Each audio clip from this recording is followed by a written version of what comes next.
Well, Coach Carter, welcome to the podcast. Glad we could get this done. Yes, man. Thank you for having me, Coach Taylor. I Yeah, appreciate that, man. yeah. Well, I'm just excited to be talking to you. We're pretty much going to jump right into things here and talk some ball today. I know we got a lot to get to, but really quick, talk to us about where you are now and just some other coaching stops that you've had up to this point. Yeah, man. I'm at William and Mary in Williamsburg, Virginia, down in the 757 Rich area. That's known for like with Mike Vick and all those guys, Lawrence Taylor, Bruce Smith, Hall of Famers. So it's been a blessing. I've been with Coach London, who's the head coach, since the Howard days. He was actually my position coach as well. So been handing me the torch to coach the defensive line. Yeah, I got to hear Coach London speak at an AFCA convention back, I believe, when he was at Virginia, and really enjoyed hearing him talk. And that you guys are doing some great things, and have really enjoyed our conversations leading up to this one. So just talk about what was being a coach always something that you knew you wanted to do. How did that come about? So I was at this is a crazy story. So I'm trying to make a roster right in the league at the time, and I was trying to figure out what I was going to CFL and all that good stuff. So anyway, Al Groh had reached out to me, and this guy named Brud Bignell, who was the head coach at Patriot High School, like was trying to get me to come out and coach. Never coached a day in my life, so I was like, all right, let's see how if I would like it or not. So Coach Groh just basically told me to give it a shot. I gave it a shot, and I loved it. Fell in love with it. And the guys that were already on the staff, I knew because they coached against me in high school. And the AD, Brad Falls, was a great friend of mine at the time. Still. And then the principal, Dr. Bishop, was a guy that coached against me in high school as well. So I went on and gave it a shot, and I fell in love with it, and here we are. For guys who and most coaches were for our former players, now they're coaching it, and a lot of us are still just we're just big kids. We're chasing that juice. We're chasing that feeling that we got when we were playing. And for some coaches, it's different things, like whatever, there's different aspects of football that brings them that excitement, that thrill. For you, what is it? What gives you the juice every day to do what you do day in, day out? Oh man, I love it because I love giving the kids the same opportunities I had, and when you reflect and you look back on it, like when I first started, man, like the passion was still there, and just seeing the kids' energy, I loved it. It was bring your juice every day type of deal. And like, I loved every minute of it, so that was big for me. And so then looking back now at your coaching career up to this point, what have been some highlights or things that you look back on and really are proud of, those kind of moments when you look back on your coaching career up to this point? Well, I was a high school coach there for 5 years, and like my goal was to give kids the same opportunities I had, was to go to college, no matter what level, and get a chance to get an education and live. They like make a living for themselves. Then when I got to college, my goal was to basically like, hey, okay, what's your dreams? And basically, I used to tell them every day, I want to see you live your dream. I don't care if it was going to be a doctor, a freaking business owner, or a chance to go to the league or CFL, one of the professional leagues, So my thing was to make sure I held them accountable for everything on and off the field, and make sure they lived that. And the cool part is a bunch of the guys were all conference, all Americans. And, right now I got a kid that's with New England Patriots. So it's kind of cool, man. Yeah, that is, it's always fun, obviously having a kid that's in the playing at the highest level, but just to see your guys go through and accomplish those things that you want, that you see in them and that you dream for them, even when they sometimes don't even see it, as 16 and 17, and even now in your case, 18, 19, 20-year-old kids. Yeah, no doubt, man. Yeah. Shoot, I got a couple 23-year-olds, man. Yeah, yeah. Well, yeah, you're exactly right. Now with the things where things are in college football, with everyone having the extra year. So, well, let's dive in talking about your defensive line. I know that you talked about, like I said, in our conversations leading up to this one, that you have some things that your guys have to know and they have to understand before you allow them to play for you. And I know you have a presentation on that, so I'll let you pull that up. But let's begin by talking about that. What are those things, and how did that come about? So our defensive line position must, like, our first is stance and explosive get off. Our second is block destruction and fit the play. And our third one is fanatical pass rush. The guys got to know all these before they can go in the game. If they don't, I'm not going to play them.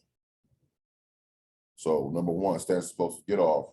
We play in 3 different stands: a thunder stance, a bolt stance, and a lightning stance. Number 2, like, obviously it's very important to play within the structure of your defense, but the ultimate goal is to play with gap integrity and keep your face out the block and your head in your gap. Always beat the man in front of you when the play is in motion. And then fanatical pass rush. So I always tell those guys to have a move in mind and a counter. Like, the more moves people have, it's a lot harder. But I always tell the guys, like, hey, you should have two moves with counters at all times. Like, 2 moves with counters in your arsenal, so you know how to play the guy. But the main thing is knowing how to play the guy, right, that you're playing against. But always playing with relentless effort and attitude, and just keying the ball. Get off is important. So I teach 3 different type of pass rush moves to the guys. Here you are. So speed. Speed, I like the guys to be half man outside the box, creating speed in the feet, right? And then create a deep set point for the O-line. Or a power guy, long arm, stab.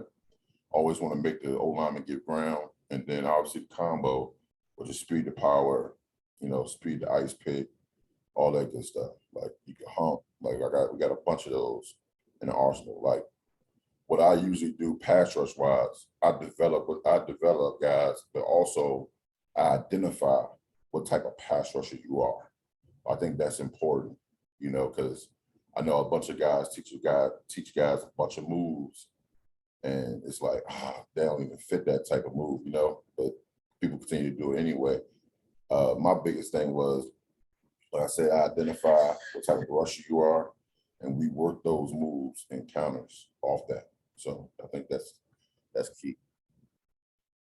All right, so my teach progression is ASHRAE. So alignment, stance, keys, responsibility, and execution. And this is how I install everything. I always start with alignment, right? And you saw that we play with 3 different stances. So I also, like, hey, we're going to be in a thunder stance in this pressure right here, right? Or we're going to be in a bolt. And then keys, the guys know what they're keying on, either movement or in a base. And then they also will know their responsibility. And execution means just everything coming together.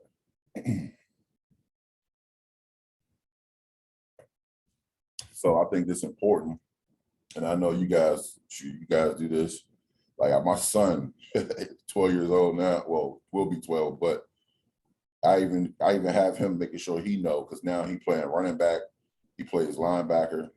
So it's I always mess with him on, hey man, usually it's A, B, C, D, but also you got to know your alignments as well, because obviously him playing Mike linebacker, he usually in the 20 tech, right? Because they run a 3-4. So he knows, yeah, Dad, you got to add a 0.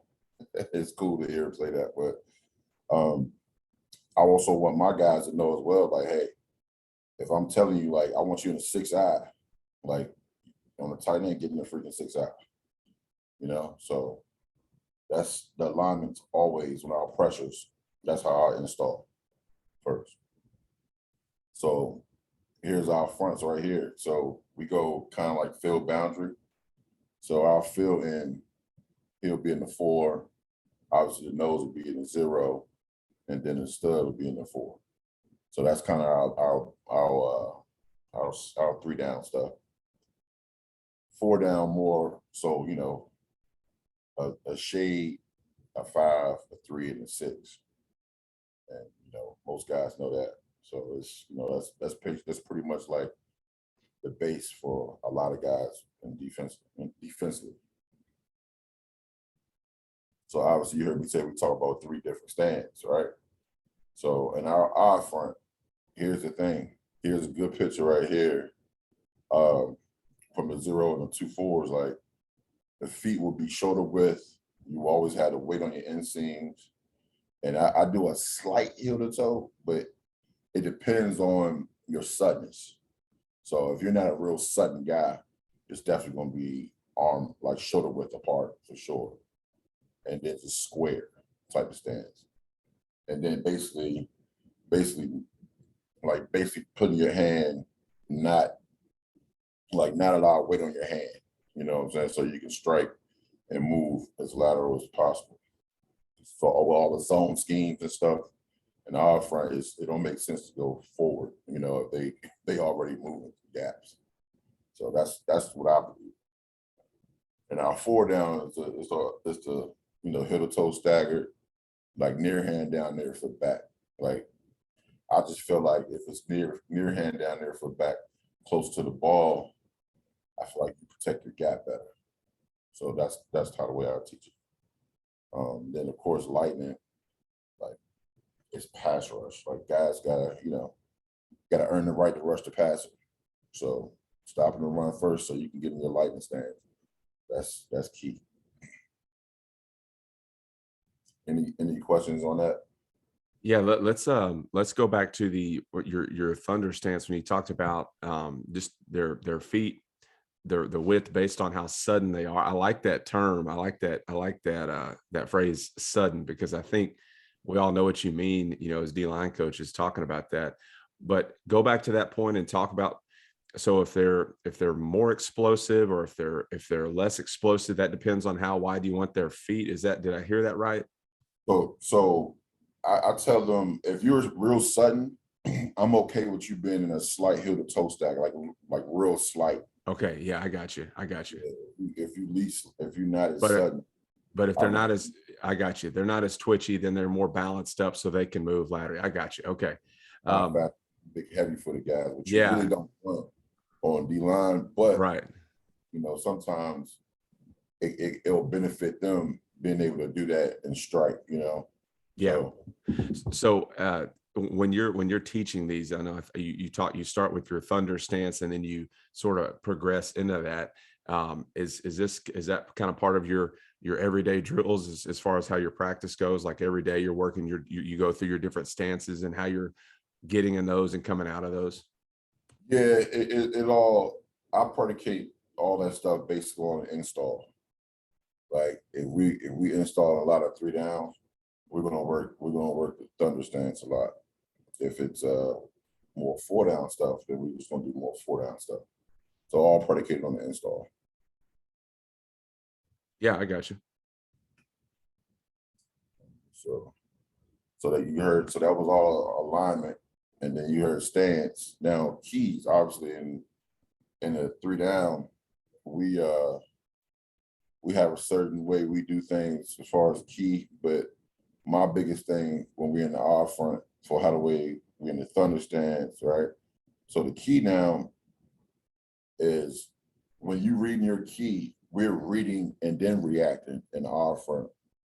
And the reason why we're able to do that, we're able to adjust the block like that because we read like basically the via the neck type of deal. And I think it's important because as you get to see what's going on in front of you, and as you read and react, once you see it, we can play the lag technique that you'll see later on, but it makes more sense, but they all do a good job of that, and I got drills to show you, after this as well. But you'll see what I'm talking about. It's sweet. Once you understand it, it's pretty good.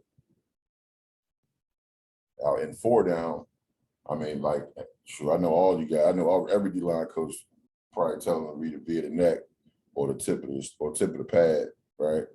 So now 4 down, that's exactly what we're doing. We're reading it via the neck or the tip of the shoulder pad, and they all doing that. They all do a good job of that. This is more of a attack and then react to the block. So we going. Boom. We see Keenan that ball as hard as fast as we can, going. And it works for us for what we do defensively. So it's pretty good. What dictates what you're going to be in? Is it just offensive scheme, game plan for that week as far as what you're going to be in, more 3 down, 4 down front, or are you carrying both of those with you and you're going to play them just as a change up to keep the offense off balance? So we got so many things that we do. But yeah, so it's all game plan dependent. Like if hey, we're going, but we will carry both, at times, because it's like, I know for a fact it's hard to prepare for like multiple fronts. You know what I mean? Like, if it's a team that runs 4 down, like straight 4 down, it's like, all right, we already know what we can do. We can anticipate them to do what they're gonna do. When it's both, it's like, ooh, like, all right, we don't have a lot of time to practice that stuff. So we know that. So that's, it's a big benefit for us. And there's obviously some offenses out there that be like, shoot, we're gonna make them adjust to us anyway. We're gonna do our stuff. So, we know that. So, Yeah, that's, yeah. but so yeah, like I said, so 4 down, we attack and then react to the blocks more so than anything. So that's cool. And then now, so responsibility. Like, obviously in the run game, like, more so, some odd fronts do they 2 gap, or they play it where it's like you can do a 3-3 stack and just everybody have a 1 gap type of deal. We play it both ways, to be honest. So those guys know up front whatever the call is, we'll dictate that and the terms of that and play it that way. That's the main thing for us at nose and both vortex.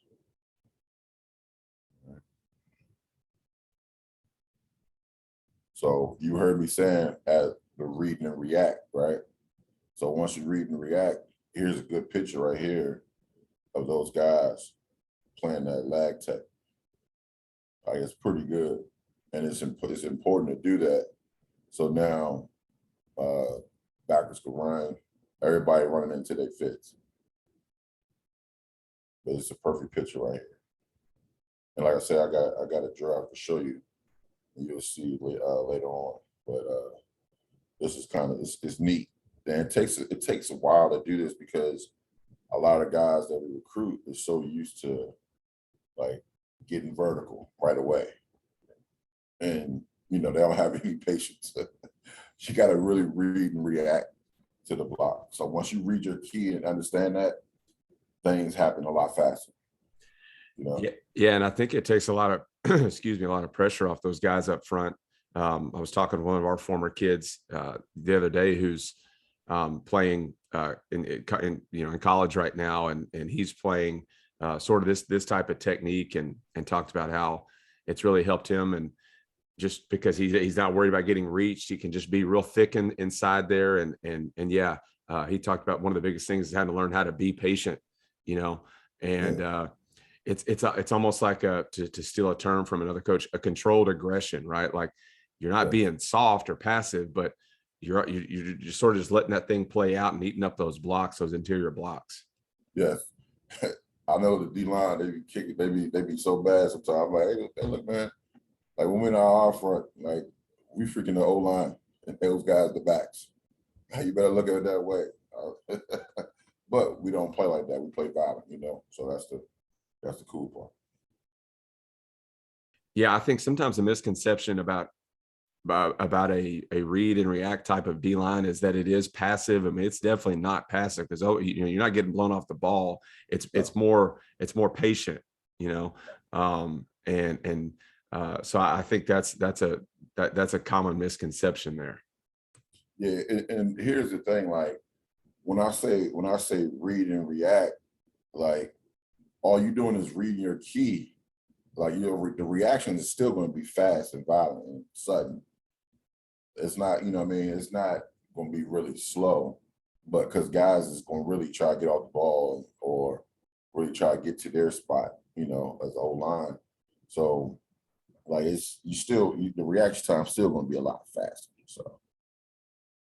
And then, you know, and the cool part about the odd front and responsibilities, like the guy, it's a lot into it, but you always gonna have like four. There's always gonna be four guys rushing. You just don't know who the fourth guy gonna be. You know it's gonna be the down three. So the communication is the key from our backers, from the deep, like from the backers in the safe. Like everybody gonna give you the calls and you're gonna hear it. And it's kind of dope because the guys done a really good job of communication. And us being here to now going on our fourth year, like the guys really understand it and really get it. Like it's nice. It's nice to see, man, when them jokers get it and they moving. It's unbelievable. But like as you can see right here in this picture, man, like it's the communication. It's a lot, but it looked pretty. Like the main thing for the down three is rush lanes. You know what I mean? You know who's the activated rush, the fourth rusher. So you know you gotta have to get to your landmarks, knowing where to go. Okay. That's the main thing for us. Now obviously 4 down is gap control, right? In the run.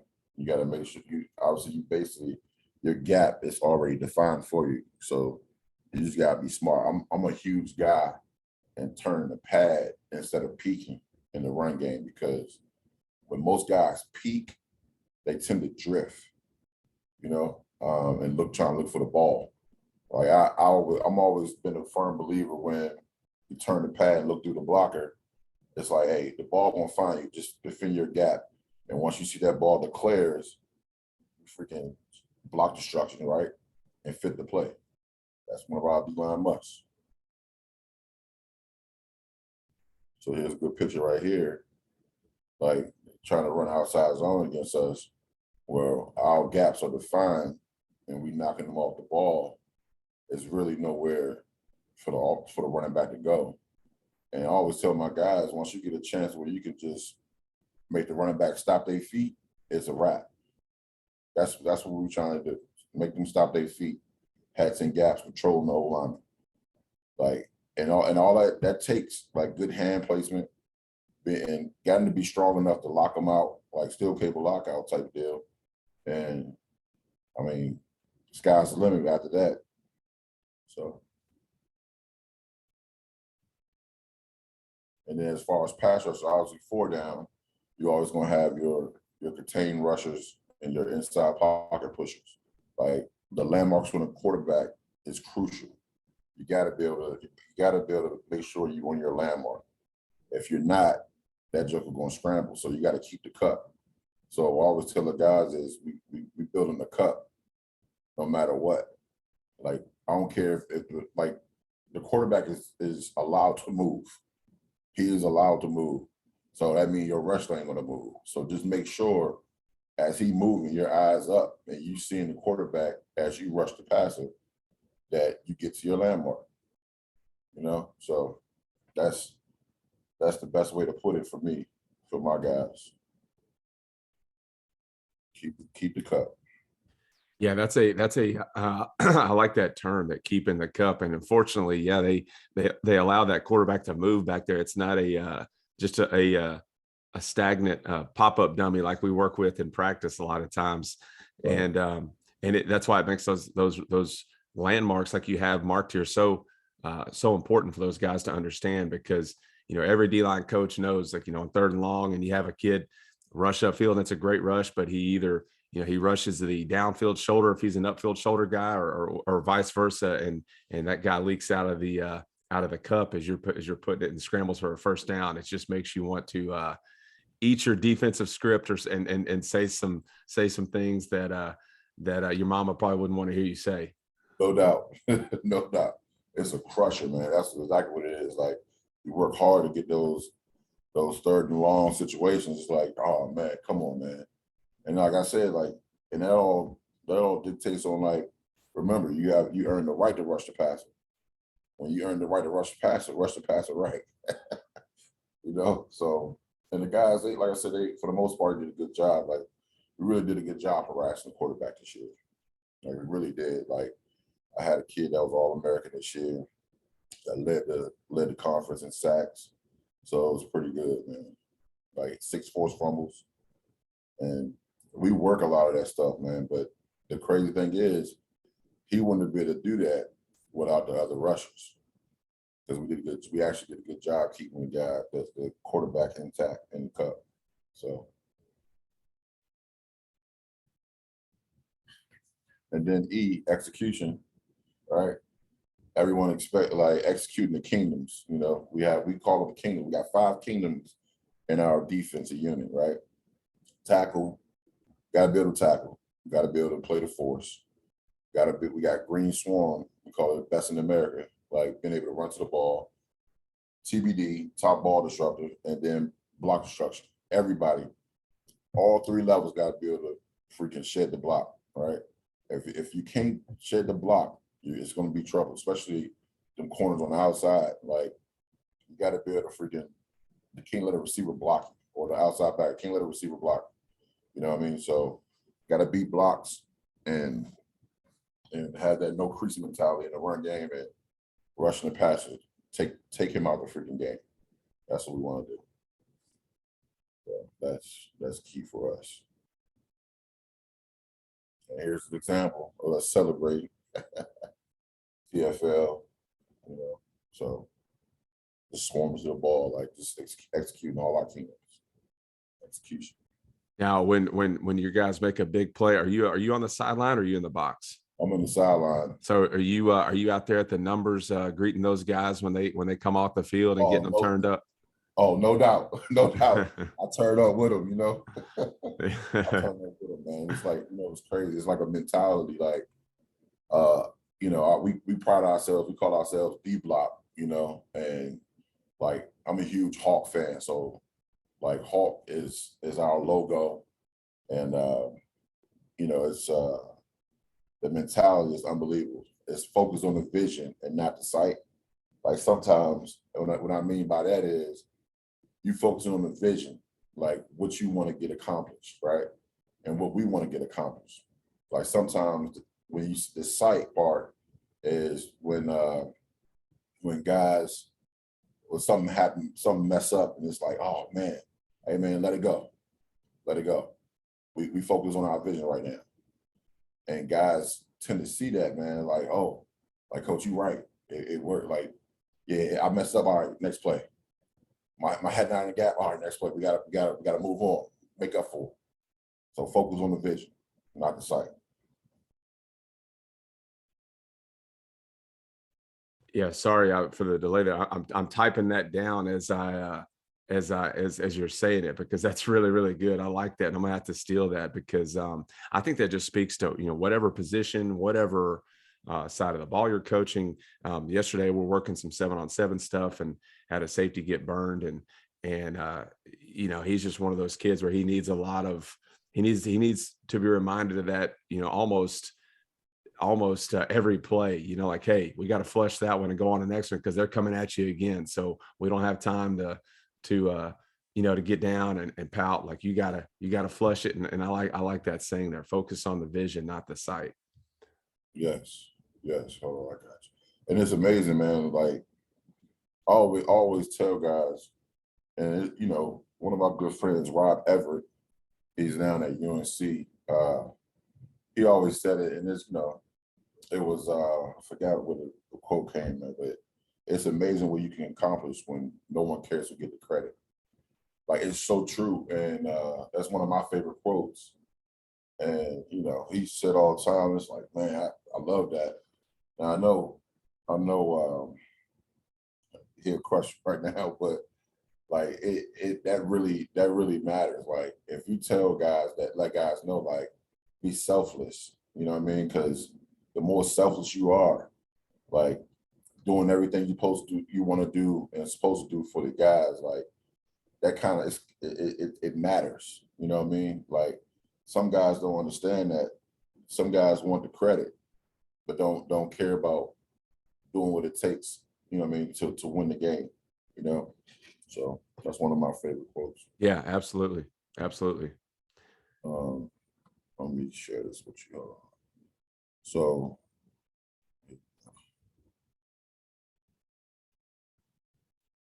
so here's some of the stuff. Let me see.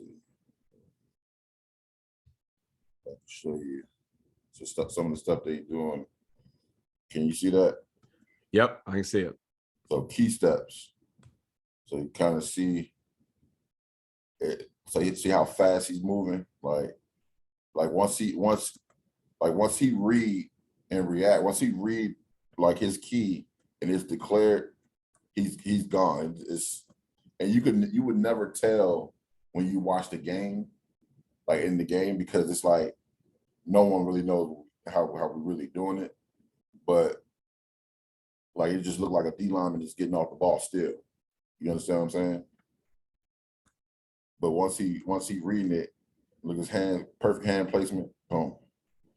And I'm noticing right there in his first step is really just kind of a picking his foot up, putting it back down. Is that kind of what you're coaching there? It's almost, just get him a chance to read what's going on, and then his next step is his read step or his reaction step, whatever, however you want to call it. Is that how you're in that thunder stance? Is that how you're teaching that first step, is just a reactionary step based on what their key is doing?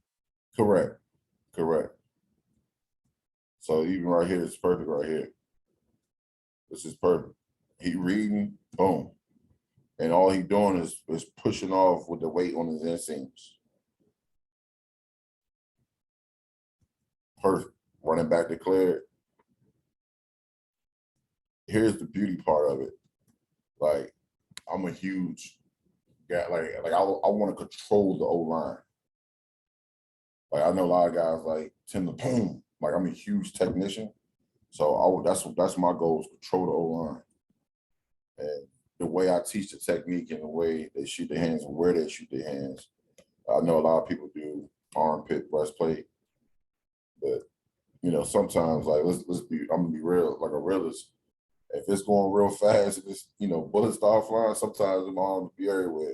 Me being a former nose tackle, like sometimes as long as I get it a proper strike and able to turn that pad, sometimes your hands will be all over the place. But at the same time, your technique is going to take over that, But here's a good example right here from the nose tackle.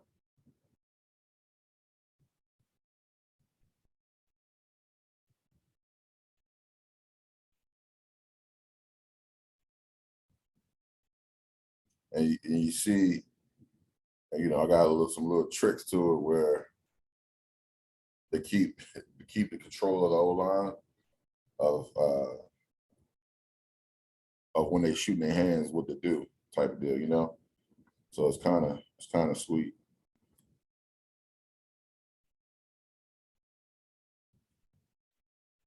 Now, a real fast one with him, he kind of false stepped a little bit, stepped underneath himself, but his hands helped him get to where he's supposed to be.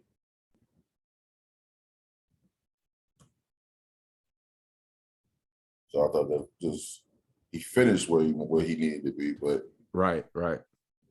his feet was bad right there. Like hands and feet, that's how it should be. But some guys, like I said, that was a kid that was more so that should be in the square stance and not heel to toe, like slight heel to toe, right? Like, because he's not as sudden. So his steps going to be a little bit different, but he should never step underneath himself. So here's another drill that we do as well that plays a part in the front stuff. And as they do it, like they got to finish with transition rush. Got to finish with a swipe, right? Got to swipe for you, like quarterback, tomahawk.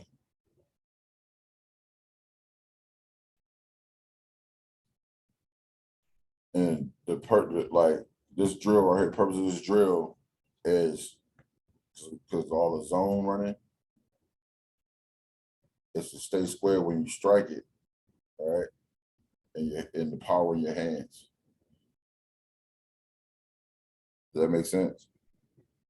Yeah, yeah, exactly. And I think also, with that drill, sometimes guys want to get and go through it really, really fast and not focus on the strike because they want to get to the pass rush part. And Yeah, that's a big point of emphasis to slow them down and really focus on that strike, because that's what's going to allow them to get off that block and go rush the passer.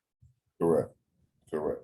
And the crazy thing is, man, like in the off front, as you transition rush need to be worked.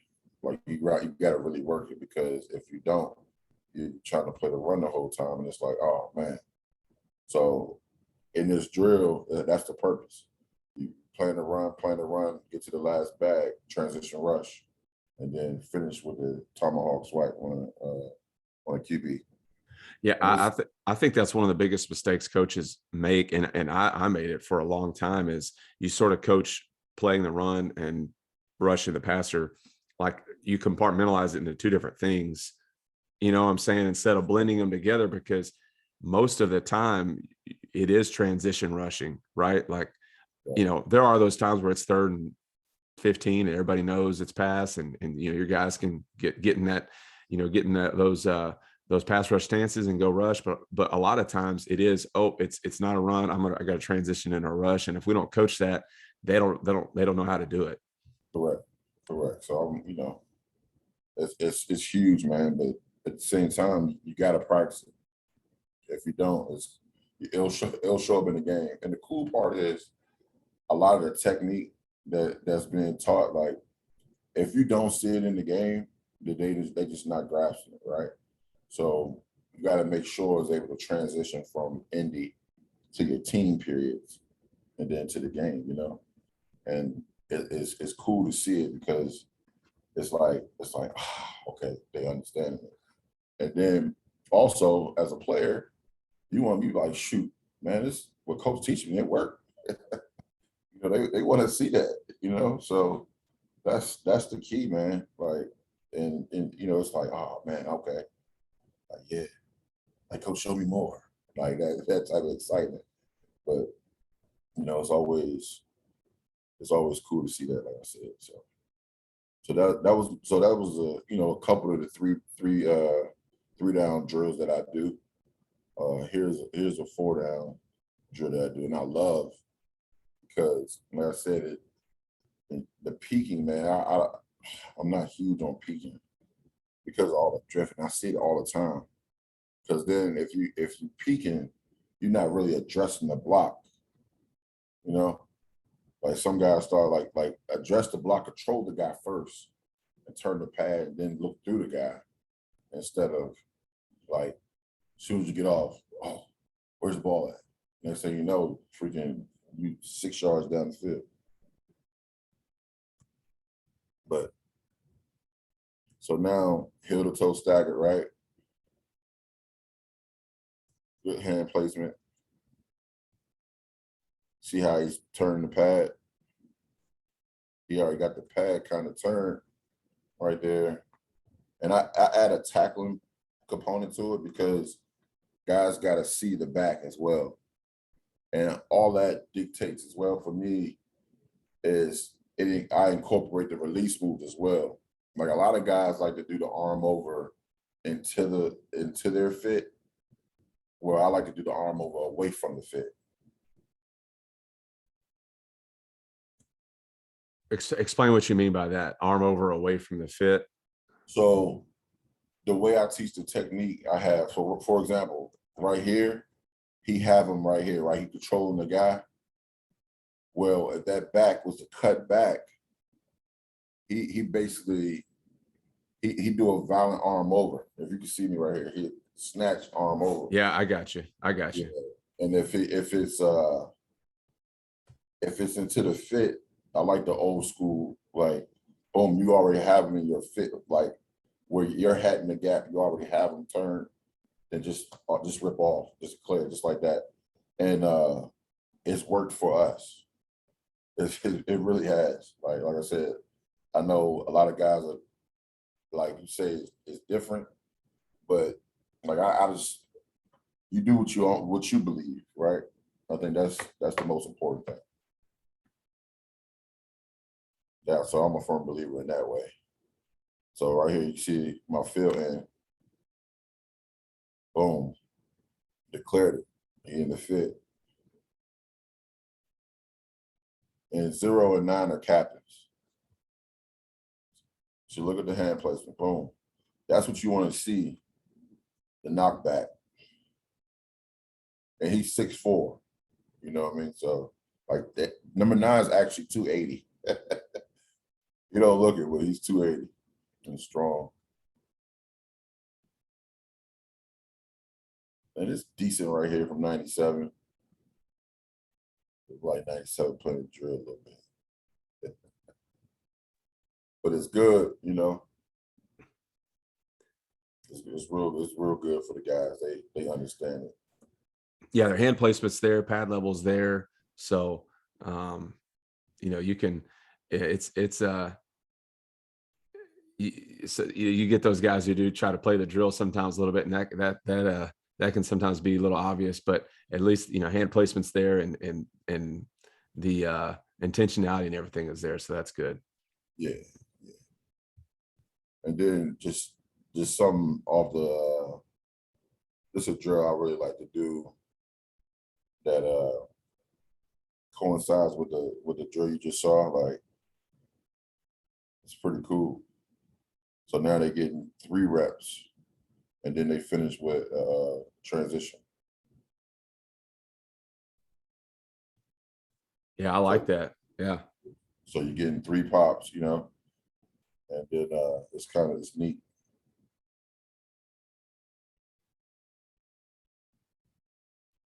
The transition. Gotta finish with tomahawk. But like, we trying to get strip sacks, you know. So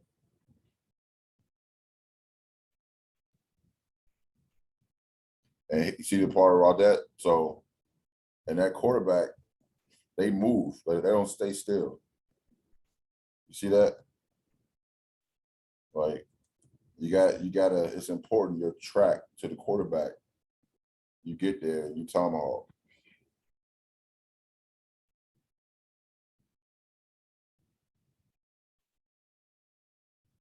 So that's one of my favorite drills right there. But so you saw a couple 3-down drills and a couple 4-down drills, man, and it's been cool. I really like doing that type of stuff. I also like to do movement with hands, like, because my thing is sometimes, like, as you move, a lot of guys, when you stunt, a lot of guys like get washed, right? Like, so I like to prevent that, like, at all costs. So those guys, I get those guys used to moving with their hands. So I kind of do like a 3-on-1 deal, right? As you see right here, where they know, okay, I know I'm stunting right, but you also reading that key, your key, because if it come to you, you gotta shorten your step and ricochet, right? Um, so here's a good view of that, and then go flat down the line. Like, there's no need. Like, I used to, when I first got here, you know, they would just ricochet and just try to go right to the guy. Well, if you going straight to the guy, the running back gonna beat you, he gonna be already gone. Like, so ricochet and go flat down the line to where he's gonna be. So zero do a good job right here. Yeah, no vertical run lanes. If you go try to get that running back, he can slip you and hit that gap that you just left. Exactly. So now it's running. They're moving as you going that way. It's a good job right here as he move. He moving with his hands right here, so he don't get washed. He controlling the guy, you know. And sometimes I know it's two ways you can do it. If that hip to the next man is gone, right? Some guys tend to like really like rip through and just chase that hip.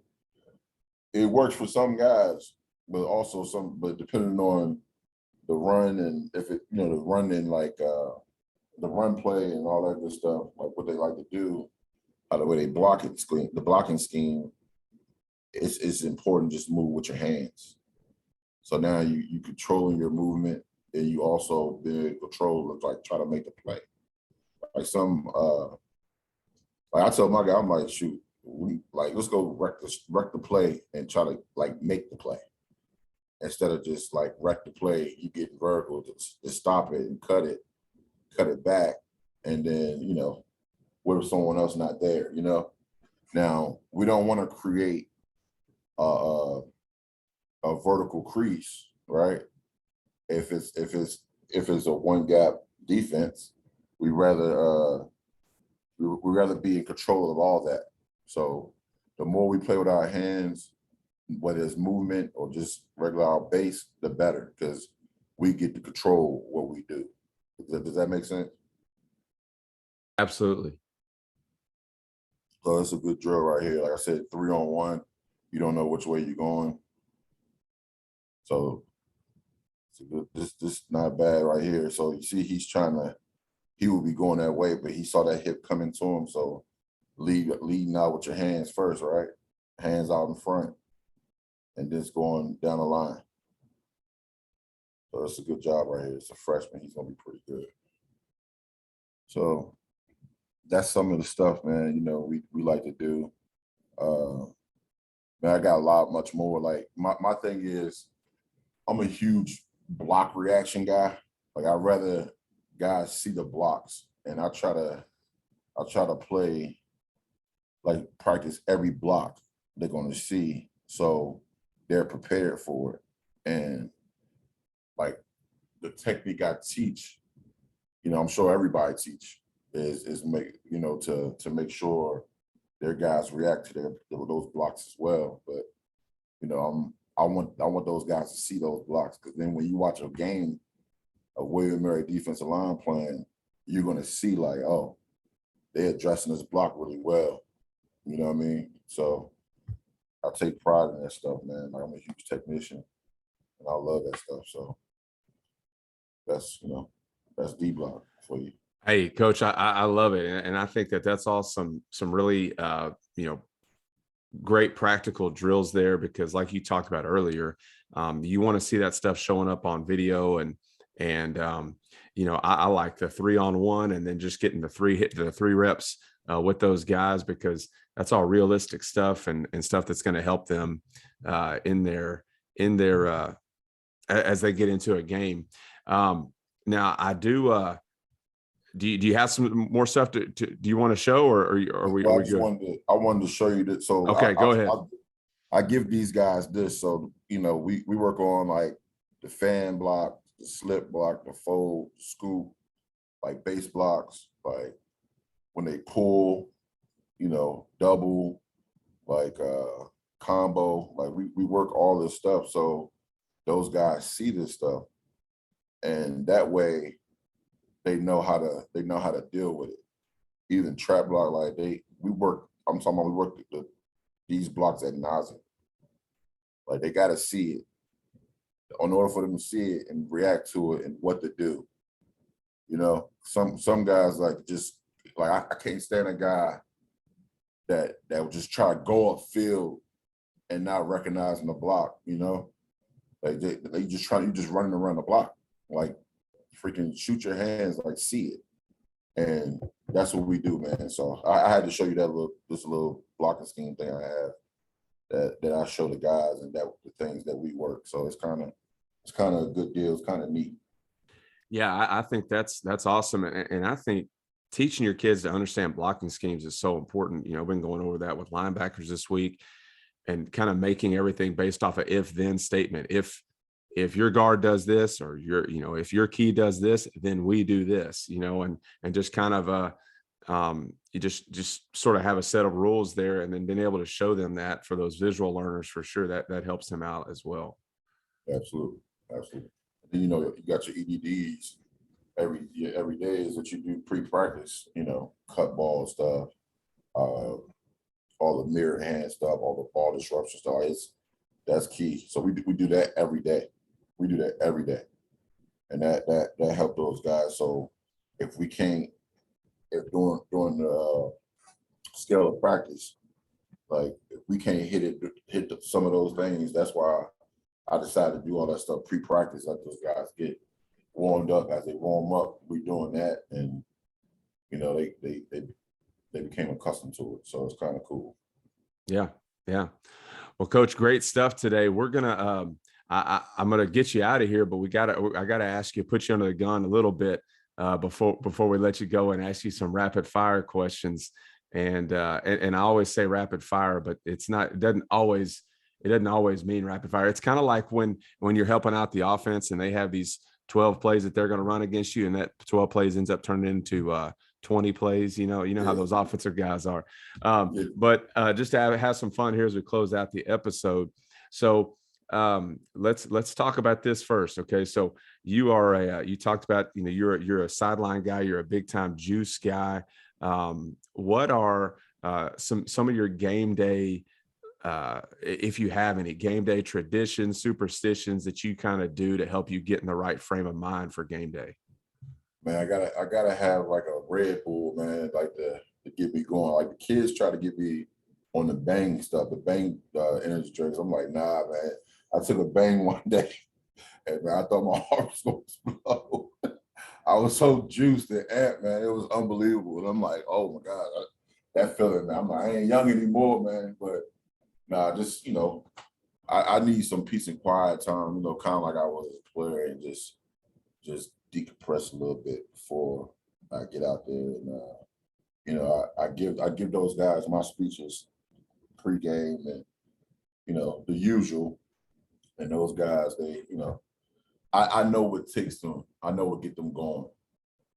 So I'll find something that was done or that was said, and I'll make a big emphasis of it. And no matter what it is, from something the opponent said or the coaches said, and those jokers, they play like wild men, Yeah. And I get wild with them. Yeah. I mean, we got this thing that we do pregame, where we get in the huddle, just the D-line, and I want everybody to say what's on their mind right then and there. I don't care what it is. And then we go, man. We get hyped, and we make it happen. Yeah, love that. Love that. So you obviously you know a lot about football. You've been coaching it for a while, former player. What's something besides football that you pride yourself on knowing a lot about? For some guys, it's manning the grill. Sometimes some guys it might be fishing, it might be playing golf. What's something else that you consider yourself an expert on? Ooh, that is pretty good. That's a good question, man, because I take pride in a lot of stuff, but like I'm a huge movie guy. Like I love movies. I love all the Fast and Furious. I'm a huge Marvel guy. As you can tell, I got the Hulk in my background right here. So like I take pride in myself and all that good stuff. Okay, so for a guy who has little kids and I don't get out to the movies much or get to watch a lot of movies that I want to watch. So give us some movie recommendations, and these can be recent movies, or these can be classics. Give us just some Coach Carter movie recommendations for Okay, us. so far as the kids, go see Sing 2. Sing 2 is pretty good. We've been on some Sing too. I like to sing movies because I mean Yeah. it's good soundtracks. Yeah, I'm all about that. And then I actually, you know what? I was real skeptical about Batman because I didn't know how that was going to be, you know.